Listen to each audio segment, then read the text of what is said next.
The Lives of the Saints by Father Alban Butler, February 3rd, St. Blaise.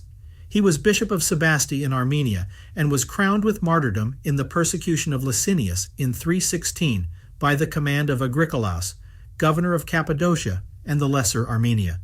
It is mentioned in the Acts of St. Eustratius, who received the crown of martyrdom in the reign of Diocletian, and is honored on the 13th of December, that St. Blaise, the Bishop of Sebaste, honorably received his relics, deposited them with those of St. Orestes, and punctually executed every article of the last will and testament of St. Eustratius.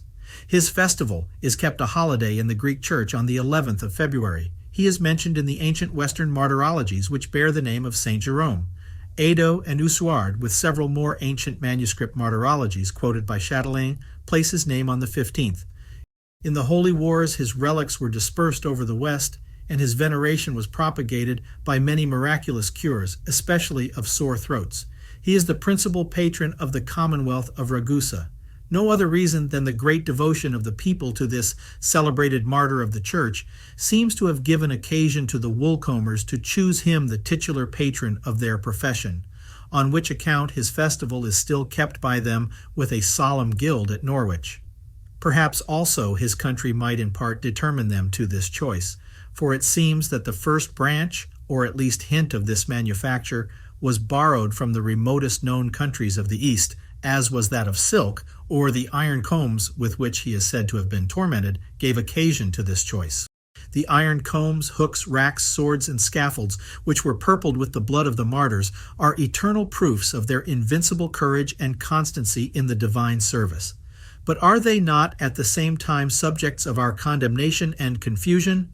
How weak are our resolutions! How base our pusillanimity and cowardice in the pursuit of virtue!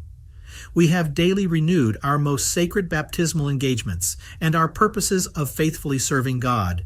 These we have often repeated at the feet of God's ministers and in presence of his holy altars, and we have often begun our conversation with great fervor.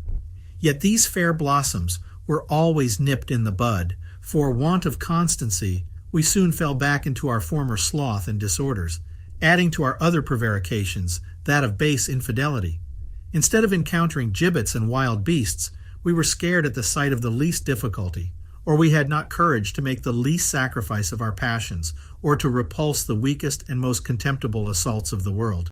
Its example, or that dangerous company from which we had not resolution to separate ourselves, carried us away, and we had not courage to withstand those very maxims which we ourselves condemn in the moments of our serious reflections, as contrary to the spirit of the gospel.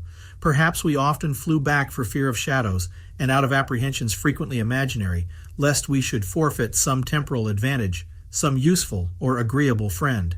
Perhaps we were overcome by the difficulties which arose barely from ourselves, and wanted resolution to deny our senses, to subdue our passions, to renounce dangerous occasions, or to enter upon a penitential life.